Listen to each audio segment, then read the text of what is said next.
شرک بہت بڑا اور سینسٹیو ایشو ہے۔ شرک جو ہے، اللہ تعالیٰ شرک کے بارے میں فرماتا ہے کہ شرک کی جو معافی ہے وہ بالکل نہیں ہے۔ حقوق اللہ میں سب سے بڑا جو گناہ ہے جس کی معافی نہیں ہے، یہ ایسا گناہ ہے جس کی توبہ انسان اگر توبہ کیے بغیر اس گناہ کی مر جاتا ہے تو وہ جنت میں داخل نہیں ہو پائے گا۔ اللہ تعالیٰ نے فرمایا نا کہ سارے اپنی سزا پوری کر کے جنت کو جائیں گے، لیکن ایسا انسان جو کہ شرک پہ مبتلا ہوگا یا شرک کرتا ہوگا، اللہ تعالیٰ کے ساتھ کسی کو شریک کرتا ہوگا، وہ کبھی بھی جنت میں نہیں جا پائے گا۔ اب بات رہی شرک کیسے یا کیا، وٹ از شرک، آج کے موجودہ دور میں کیا شرک ہے جو کہ لوگوں کو نہیں پتہ کہ شرک کیا ہے۔ شرک کی ڈیفینیشن یہ ہے کہ اللہ کے ساتھ کسی کو شریک کرنا۔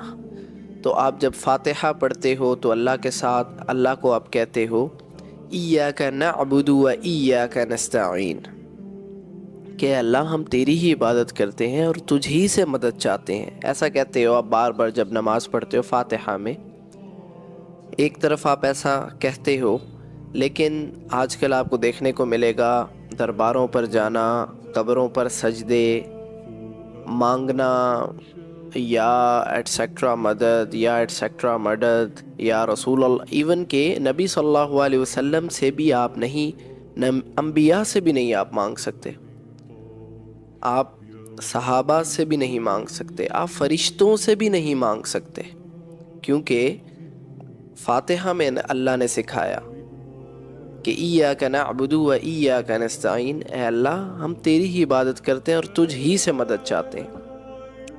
تو جو مدد والا فیکٹر ہے یا پکارنا، وہ صرف اللہ کو، اس کے علاوہ کسی کو نہیں۔ تو آج کل جو یہ چیزیں چلی ہوئی ہیں، درباروں پر سجدے، قبروں پر سجدے، کسی اور کے نام پہ جو ہے قربانی، مطلب وہ ذبح کرنا، نیاز ایٹسیکٹرا ایٹسیکٹرا، اور یہ ساری جو رسومات ہیں یہ ساری شرک میں ہی ہوتی ہیں، شرک میں ہی آتی ہیں کہ آپ اللہ کے علاوہ کسی اور کے نام پہ یا اللہ کے علاوہ کسی اور سے مدد مانگ رہے ہو، یا پھر آپ کسی انبیاء میں سے کسی سے مدد مانگ رہے ہو، یا پھر آپ جو ہے صحابہ میں سے کسی سے مدد مانگ رہے ہو۔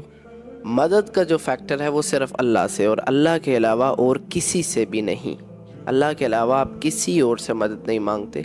ہم سنتے ہیں یا شیخ عبد القادر مدد، یا غازی مدد، یا خواجہ غلام فرید مدد، تو پتہ نہیں کیا مدد، یا علی مدد، یا رسول اللہ مدد۔ تو دیکھیں، مدد یا تو پھر نماز میں نہ کہا کرو نا کہ ایاک نعبد و ایاک نستعین، کہ اللہ ہم صرف تیرے سے ہی مدد مانگتے ہیں اور صرف تیری ہی عبادت کرتے ہیں، یا پھر وہاں پہ یہ نہ کہا کریں، وہاں پر بھی یہ اقرار کرتے ہیں اور یہاں پر ایسا بھی کرتے ہیں، تو اٹس ناٹ ایکسیپٹیبل۔ یہ جو چیز ہے یہ شرک میں آتی ہے کہ آپ اللہ کے علاوہ کسی اور سے مانگ رہے ہو۔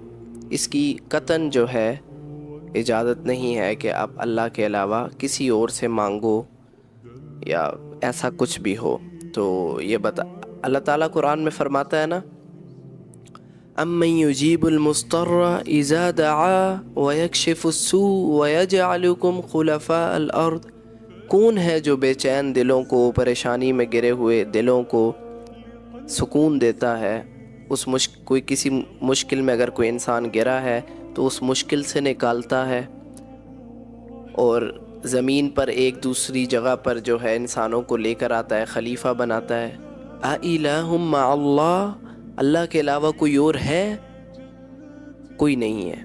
تو اسی طرح مدد اور پکارنا صرف اللہ کو، اللہ کے علاوہ کسی کو آپ پکار نہیں سکتے، مدد نہیں مانگ سکتے۔